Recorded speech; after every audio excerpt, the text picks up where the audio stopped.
Hello and welcome to Daytime, your place for scary stories straight from the horror forums of Reddit.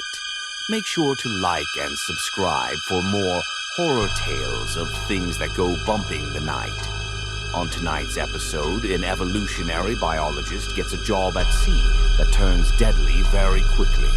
So, please listen closely as we explain Black Spots and the Norwegian Float. A lot of people don't seem to know the difference between an evolutionary biologist and a marine biologist. Sure, there is overlap, but you can't just exchange one for the other. As an evolutionary biologist, I've tried to explain this difference to my family for years. I can sort of understand how they can get it mixed up, but when it gets to working out there, in the real world, there really is no reason why an employer would confuse the two. The terms are not interchangeable. Therefore, I was skeptical when I was first asked to be involved with the Norwegian Float project. The study was to be conducted entirely at sea, with the help of both the Icelandic and Norwegian government. The entire project was government sanctioned, and everything was official and on the books. What wasn't talked about was what the project was actually about. For a time, there was even a website, but the description was so generic that it was impossible to learn what was actually going on. Improving and understanding the life of a quickly changing ecosystem, said an important man in a fancy suit through a YouTube link on the front page. I have a saying: when something is so generic that it can be applied to everything, it doesn't mean anything. Let's take a step back. I'm a biologist, evolutionary biologist specifically. I got everything up to my postdoc from the Royal Institute of Technology in Sweden, Stockholm. I've worked with a variety of colleagues from all over the world. I published a paper with a fellow scientist on environmental impacts of electromagnetism in 2015, which I highly recommend reading. When I was asked to work for the Norwegian Float back in 2017, I'd just come back from a study in Iceland. I think this was what sparked their interest in my particular field of study: adaptation and rapid temperature shifts. My specialty is working with fruit flies and stickleback fish. I had been working in the active volcanic areas of Iceland when our operation was suddenly defunded. To this day, I'm not sure why. I don't think it was a coincidence. This is when I was contacted by Norwegian Float Project, or NF for short. They asked me to be a part of a project located far out at sea. Despite me being an evolutionary biologist, again, not a marine biologist. It was weird, but I needed the work. Our entire Iceland project had been axed overnight, and I was just sitting at the hotel watching my bank account drain. I barely asked any questions. I just brought my sticklebacks and climbed aboard. Science ain't cheap. This is what I knew about NF at that point. The entire operation was set at the northern edge of the Norwegian Sea, just north of Iceland. No less than 4 science vessels were active on site, with daily check-ins from the Coast Guard. We were working in 4 teams, isolated from one another, only communicating through approved daily reports that went through what my boss called a funnel. It was a fancy way of saying all communication between teams was monitored, rewritten, and double-checked. Our vessel, the Saturdead, could hold a crew of about 12 people, with plenty of space to run samples. On my first day out there, I still had no idea what was going on. My colleagues, 4 Norwegian men and an Icelandic woman, tried to fill me in. It is hard for a landlubber like me to be out in the middle of the Norwegian Sea like this. The waves can reach so high that you swear you're going to capsize. Nothing feels solid, and it can take days before you reach the point where you can feel the waves in your mind before you feel them in your legs. It dips into freezing temperatures at night, and the power necessary to keep climate control running is ridiculous.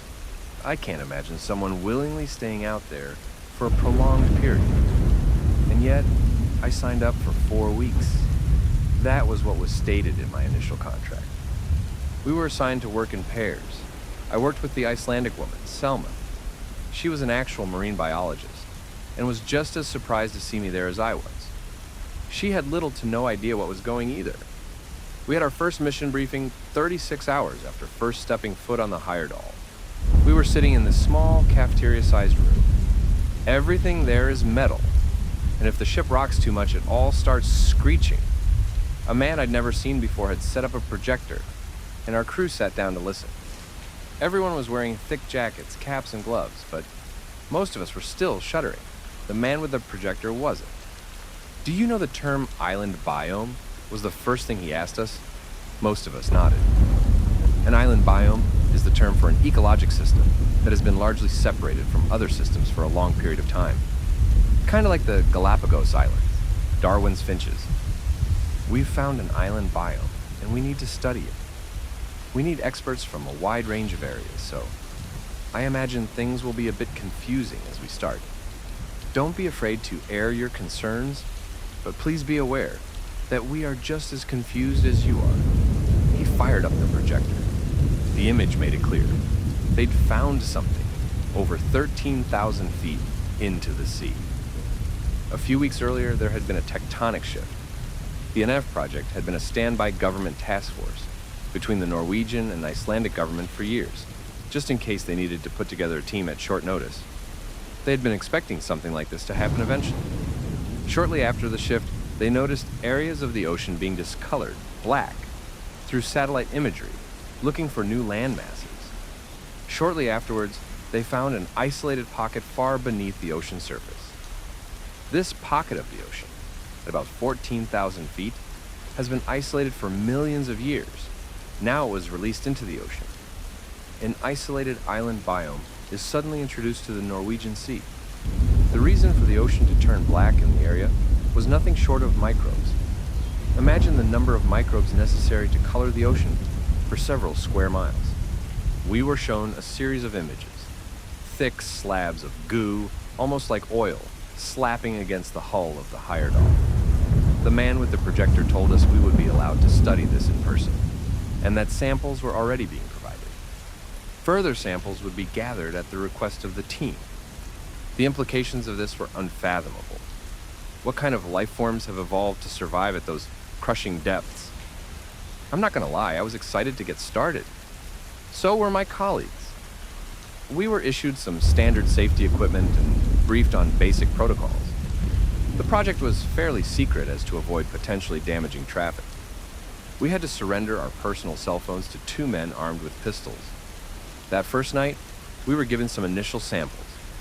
My colleagues were ecstatic, and most of the night we were up throwing around names for new species. At least 13 unknown kinds were identified, just that first night. We were surprised to see that most of the microbes were fungi, as opposed to the expected algae. Mushrooms at the bottom of the sea, who would have known? The first few days was amazing. Our reports were smoothly rolling between our four teams, and we'd identified at least 37 different types of fungi in the waters. By this time, we were getting ready to send down deep-sea cameras and diving teams. We were still pretty excited about the entire event, and even the armed guards didn't seem so frightening to us. They were good guys just trying to do their job, after all. They had no reason to be unpleasant. We all ate together in the cafeteria every day.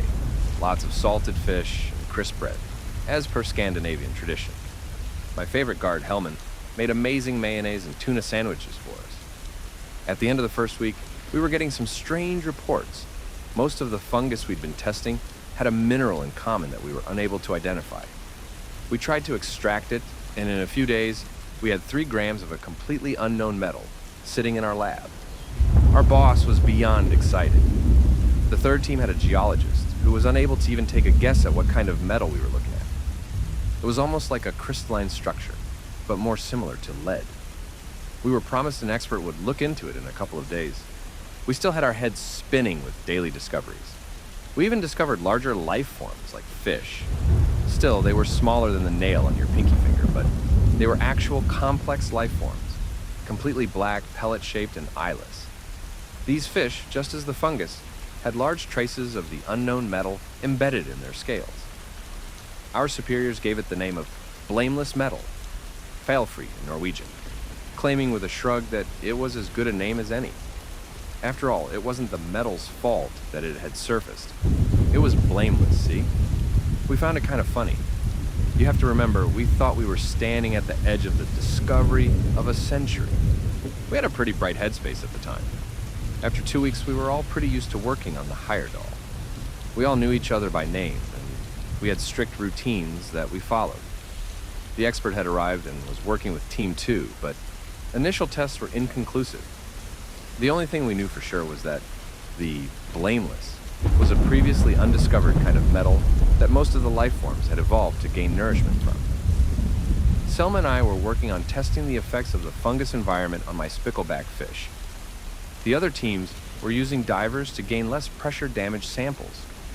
There was also a deep-sea camera being set up, but we were having trouble finding relevant data.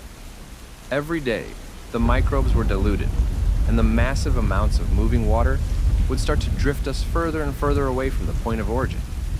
Soon, we were split up into 2 teams with 2 vessels each, those following the microbe migration down the current, and those of us who stayed at the origin site. Selma theorized that a particular set of fungus was formed by how deep the isolation biome stretched, as the fungus closer to the ceiling of the bubble was smaller than the larger fungus that lived deeper down. Essentially, it allowed us to gain a sense of how large the pocket really was. Selma ballparked that it was about 2,000 to 2,500 meters in depth, depending on size variation. Still, the crown of our discovery was, by far, the unidentified metal.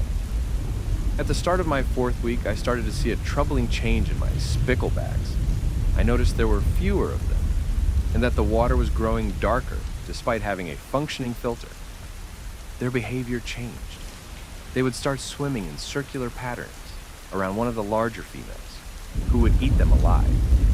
She grew to be more than 3 times the size of the other spicklebacks, and in 2 days, she was the only living fish left in the tank. The dark color of the aquarium came from rapidly multiplying fungus. A lack of pressure didn't seem to be an issue. I reported this to our superiors and asked to do further testing on how fast this fungus could spread, and whether it was a vast difference when treated with fresh salt or brackish water. Selma agreed that it was important, and she was starting to grow worried. However, it was made clear that our main focus should be the metal. Apparently, Team 2 had found that it was extremely reflective. They had managed to gather enough to make a small cube of it, and the thing reflected so much light that it could damage your eyes during prolonged contact. It could also gain enough heat to start a small fire. It was extremely conductive, far surpassing gold and copper. With this potential game changer at hand, my spicklebacks weren't the focus of the Norwegian government anymore. Selma, on the other hand, was anxious. While she took on the responsibility of doing whatever tests management asked us to, I was free to keep experimenting on the spicklebacks and their reaction to the fungus. One morning, when I got to the lab, week 5, the big spickleback female, dubbed Kruger by my team, was nowhere to be seen. The lid of the small aquarium had been pushed aside, and a black slime trail had been left on the floor. I found Kroger wiggling halfway across the room, straight towards my other spicklebacks in the control tank. We decided enough was enough and killed it. That's when we discovered a few troubling features during the autopsy. Kroger had lost both her eyes, and the bones had deteriorated to a sort of black mush. The entire physiology of the fish was getting replaced by something jelly-like. The concentration of the metal was higher, especially in the brain. Selma flagged in her report that we needed to take increased security measures, and that the fungus could be dangerous when inhaled. Management didn't listen, but we started wearing gas masks from that point on. Many of my colleagues followed suit voluntarily. This was only the start of our troubles. The diving teams reported getting burns, as if stung by jellyfish, straight through their diving suits. We were told about long, lightning-like burns on their torsos, arms, and thighs. One of them had apparently been so harshly burned that they had gone into anaphylactic shock. They had to be immediately returned to the surface, risking decompression sickness. We were not told about this in any of the reports, but by the guards who we'd gotten to know by now. Hellman was just as worried as we were. But everything went to shit when, by week 6, it started raining. It was a cold morning in early April when the rains came. It was immediately obvious that something wasn't right. The water drops were thick and almost the size of golf balls. Some of them fell so hard and fast that there were cracks in the glass of the main bridge. We were ordered inside, but Selma managed to get a few samples. The management was duct taping towels to the glass, trying to cover it up. It was the same fungus that we'd studied, but slightly refined. The fungus had tagged along the evaporating ocean water and become a part of the rain formation cycle. This happens to some degree in nature all the time, but I'd never seen anything like it. It was far too aggressive. The clouds were solid black. Drops weren't just falling, they were dripping, forming a pour-like texture on the black clouds. The sky looked like a big hairy creature, with drops falling from hair-like tendrils. For a moment, it felt like the end of the world. Nothing has ever made me felt so small, so insignificant. The guards were having trouble getting their uniforms off. The droplets were so thick and quickly hardened, turning it into a slime-like substance. Niels, one of my colleagues, were starting to complain about a stinging, salt-like sensation in his eyes. Thinking back on what happened to Kruger, I was getting a bad feeling. It all went to hell quickly. Niels locked himself in the bathroom, vomiting. One of the guards, Hellman, stripped naked and started scratching his skin with an army knife. Selma and I tried to get into our safety equipment, but there was no time. 3 of our colleagues got there first, and one of the guards started waving his pistol around. Things were about to go bad, so we just stepped out. We wrapped ourselves in ponchos and hurried up on deck. The drops were so big that I was struck to the ground. Selma helped me up, a bit stepped away as she saw my hands covered in black. Trying to walk on the upper decks was like sliding back and forth in wet mud. We also noticed the boat wasn't rocking as much as usual. The ocean surface had turned a bit more solid. We got to the main bridge, but were locked out. They refused to let us in, and when we were being insistent, they started threatening us. They assured us they would use force to keep us out if necessary. We abandoned the idea and ran to the rescue boats, pulled the plastic tarp over us, and tried to wait it all out. After a few hours, the clouds covered the sky. It was barely 11 a.m., and it was completely black outside. Selma and I stayed quiet, hearing the thick smatter of droplets on the plastic tarp. We could hear screams coming from the main deck. Selma peeked out at one point, but quickly looked away. "There's something in the water," she whispered. I peeked out, but could only catch a glimpse before Selma pulled me away. There were thousands of them.